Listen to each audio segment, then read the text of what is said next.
Bandeko toza na komba ya kati te. Karine Mokonzi azali katiere te. Karine Mokonzi la baronne. Nazoloba bongo pona nini? Pamba te nalandaki nga moko na chez Mokonzi. Nalandi pe batu mosusu elobeli ya batu ndenge pe baexplikaki na chez Mokonzi. Batu mosusu balobi la baronne asili. Kote mosusu pe bozoloba asili. Non. Karine Mokonzi aza katiere te. Yango nalobi na bino bongo. Na expliqué bino pourquoi to eloko nini ezotinda bino bolota bandoto mabe. Mbote bapapa bamama bandeko. Mbote barando na barandonete. Mbote batoyo balingaka rando na ba oyo balingaka rando te. Mbote ba jeune garçon na ba jeune fille. Mbote bana mike na ba bebe. Mbote ba Sainte Anoirite, Sainte Thérèse, Sainte Ingrid Kabongo. Bandeko babolingo. Karine Mokonzi azali bel et bien na force ndenge azalaka. Azali oyo azali. Pe azali insilamable. Pourquoi? Tout simplement parce que azali icône. Nalobi te aza star maza icône. Oyo eza nanu na bandi ko expliquer bino te. Na ko expliquer bino tina nini bozolota bandoto mabe. Mais sikoyo nazobisa bino nanu oyo azali Karine. Karine Mokonzi la baronne azali icône. Donc icône eza te ndenge tokomobenga lelo batu nyonso icône po tozwaka te tozwi. Ndenge wana te Mutalingala azwi le 15. Avant le grand Mopao alobana Karine Mokonzi ozali icône, botala bien. So boza bana penza batoyo ya mitema pembe. Atako tuwa bandoki ndenge mo. Botala bien. Avant la baronne, le grand Mopao abenga icône. Aloba yo ozali icône. Mutuni na Congo bobengaki icône. Nazotuna bino. Eloko na yebi bo petaki ba câble. Eloko na yebi Gloire Olangi azwaki liboma. Alobaki vie na niveau oyo zalaka omikitisi. Mutuna na sali eloko te na mokili oyo ozobenge icône. Mutasalaka te eloko moko te kobenga ta mami ilela te. Okobenga ta atangi ba journaliste à télévision ebele. Bango na kobenga icône. Pourquoi Gloire Olangi atangaki bongo? Ya liboso po azalaka na kanda ya Karine Mokonzi na jalousie. Ya mibale Gloire Olangi akanisaki icône eza neti balobaka star okomi na niveau boye star. Okomi na niveau boye vedette. Akanisaki bongo. Yango bino lelo oyo bozo sala. Oyambi mutu moko boye yoza icône na théâtre. Oyambi mutu moko boye yoza icône ya musique. Oyambi mutu moko boye ozali icône ya wewa. D'après bino icône elakisi nini? Poso totali na mokili ba icône ya monde oyo tokene États-Unis. Mboka etonda ba star oyo yo mokili mobimba elulaka. Mebe star wana okomona babenga bango ba icône te. Mais soko tuni bango na kati na bino nani azali icône, batangeli yo Marlin Morgan. Na kati na bino nani a icône, na Jamaïque Bob Marley. Na kati na bino nani aza icône, Frank Sinatra. Donc bazala bato bakokotanga. Moko tuna bato mususu nyonso tuni o bayebani na bakufa na bawasala ba film masomo. Bayebi soka meilleur acteur légende. O discuter pour lobi o. Bango ba sala succès ba film belé. Bazwana ba Oscar. Marley Morgan sala ba film belé te kolega bat nyos. Ayemba pete kolega bat nyos. Surtout Oscar atikala kozwa te ata médaille moko. Toyebi ekutwa akufa kutu bino mo boyebi nenga kufela. Tokota kutu na makambo wana te. Mais comment kozala icône? Mais oui, aza icône. Ouais. Okoza mutu munene na bambongo oza pe icône. Okoza losala ba succès ndenge na ndenge ozo ba Oscar oza icône.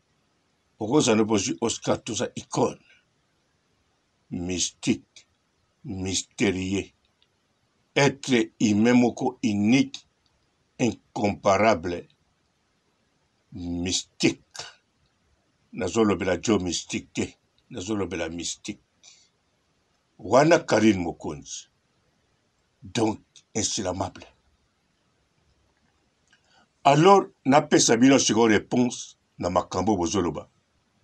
Karine Mokonzi la baronne asila. Eloko ezotinda bino image ya YouTube.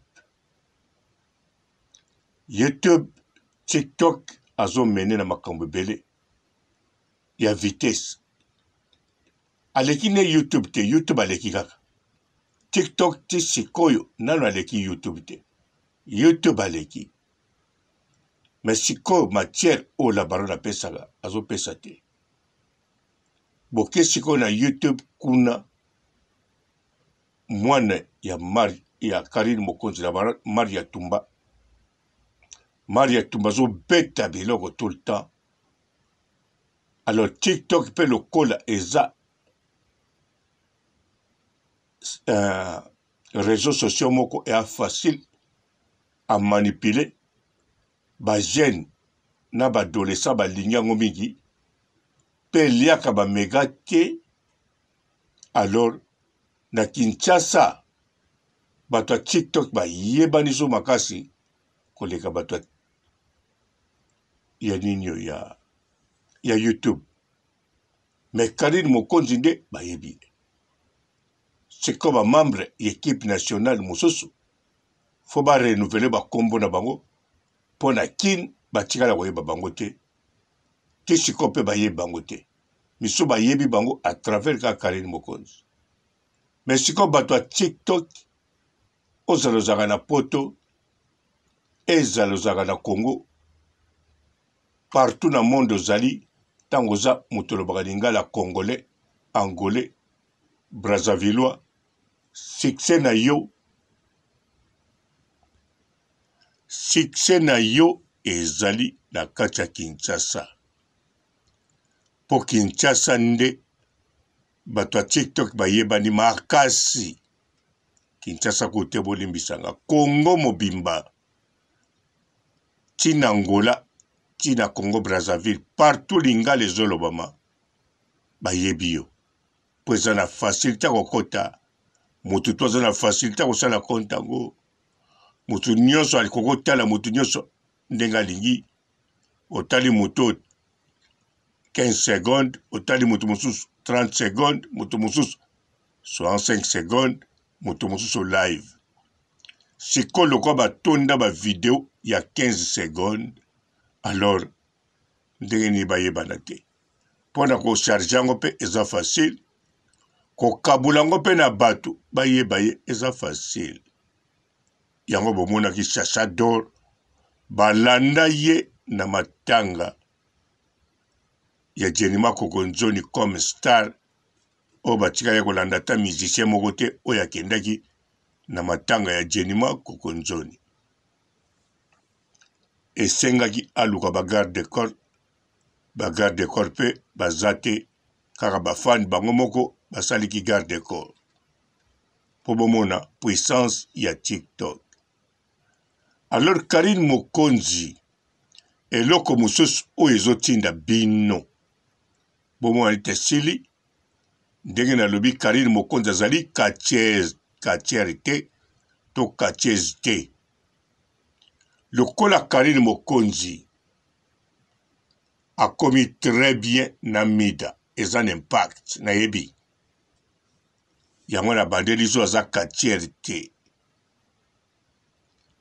po edingwe moto na ngenge na kati po edingwe akita ki edingwe edimine tangu akside salamaki na bandundu.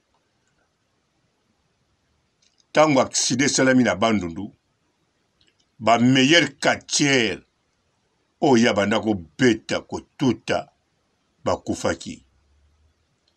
Bamisu batikalaki akoya kobunda na bango. Bawana pe bawumela te na kati mutu na mutu ake makambo na ye misusu pe bakufa. Misu bavoyaja. Kanisa edingwe azanga puma noir avoyajaki. Edingwe azanga wemba kufaki. Ba papa kanza bazefi ba machine de guerre. Alors edingwe kati oromona edingwe kati sili pona ye. Mesiko Karine Mokonzi aza edingwe te. Na Congo kuna tango azalaki bato bazalaki. Aikraza abuka azakaka. Siko na internet bato bazakaka. Bakobima pe kaka. Et puis asala rando asala te aza icône. Akoma koteya azaka icône yaza katieze te po asila po histoire ebunga. No histoire ebunga kuteme ba diversaire bakende bazala suste bato akobunda na bango neti edingwe te. Karine Mokonzi azali icône ya réseaux sociaux oyo esalama te esalami sika. Alors na génération époque oyo esalami esabotama pe akotiango abimi icône. Donc insilamable avec raison akozala wana azali pe akozala. Bino nde boza ya kobunga bosili bozalaki nsima ya mida po bopreparaka baku ebele makambo ebele mpo na Karine Mokonzi. Po c'est vrai mida tango akomi bien na Karine Mokonzi awa na poto rando kuti ke kuti ekosala changement de fréquence parce que mida a joué 4 ans d'attaque non-stop na Karine Mokonzi. Mida na 4 ans de stop wana bato presque tout bapusanaki pa na ye. Bapusanaki po aza contre Karine. Po aza mutawera te. Karine kaka. Na ba musicien bakutana pa na ye boyoka même bodio po bakitsa Karine. Donc rien du tout Karine kaka. Lelo pa yoka na Karine. So pa linga loba na Karine. Mutu boye ayapa nanga pona boye pona yo. Akoloba. Pe mida nenga zawana. Bato balobele ba secret makambu pona Karine. Ba bino ba oyo. Bozo suba na bilamba. Bomoni ndenge za. Bien sûr bosolisaka mida moko. Botala soka bombi. To soki nini. Yango wana bozomona Karine Mokonzi asili te. Bino nde bosili mayele. Bino nde bosili kokende ko preparele ba plan mabe. Bino nde bosili na sima ya mida. C'est ba oba tiali ba mida pa mida ba téléspectateur na ba chinois révolté ba zongi na bango ba chinois na bato ba sepela ba émission ya mida. C'est koyo mida pilia modèle bongo. Yango bozo mona ndengwana. Po bato to o bozo landa siko baza contre la baronne. To banana Gloro Langi. Abana musalango avant mida. Mais abana o konte na nani. Awa na poto zako konte na nani. Na force nini allié. Po abundisa Karine. Kara mida. Bo luka mototo o bino bo luka. Boko luka. O bozako konte na ye. Asangana nani. Kaka na mida. Na Congo. Mututu. Aluka ya sangana nani. Kaka mida. Madame Angelica. Aluka ya sangana nani. Na mida. Presque batutu. Na mida. Et puis batuana tout. Miso babanda va mida. Miso sima. Na bato ba lia, ba mela, ba koli na Karine Mokonzi na baronne, ba sangana na mida. Siko mida, wasali 4 ans non-stop, na taka la baronne, lelo oyo bakangami makasi. Alors, réponse ya kopesa ni pa na bino. Karine Mokonzi asili, nzoka bino nde bosili. Me bokeba, bokoya kokota nde basili na mutu. Na poto pe sili ezala. Ata bomona yango te ezalaka. Bokomata na internet sili ya poto. Azalaka pe pembe. Maza mundele te. Bon, na tiki bino awa. Ba fanatiki na ba main noire basila. Bazo kansa Karine Mokonzi na baronne. Yenda sila. Siatapata. Bonjour fidèles internautes de www.elengiakomba TV. Bonjour, bonsoir, balandi nyonso ya Elengi ya Komba. Congolaise TV. Belé partout dans le monde, partout où vous êtes, partout où vous êtes, Elengi ya Komba TV vraiment. Bonjour, bonsoir, on a abonné ba fan nyonso ya Elengi ya Komba Congolais TV. Bonjour à mon boss, on a appelé ça vraiment un pandi. Bonjour à mon boss, JP Kiama. Je salue mon boss Balobi, boss des boss Babi, JP Kiama. Bonjour, la Elengi ya Komba Congolais TV vraiment. Ramon Zana, chaîne de ça qui topo, il y a boss de JP Kiama, et boss des boss, il y a ni à danger. Donc, Maxime Tolo Lazaki. Ya boss na biso JP Kiama. Nzambe na ngai.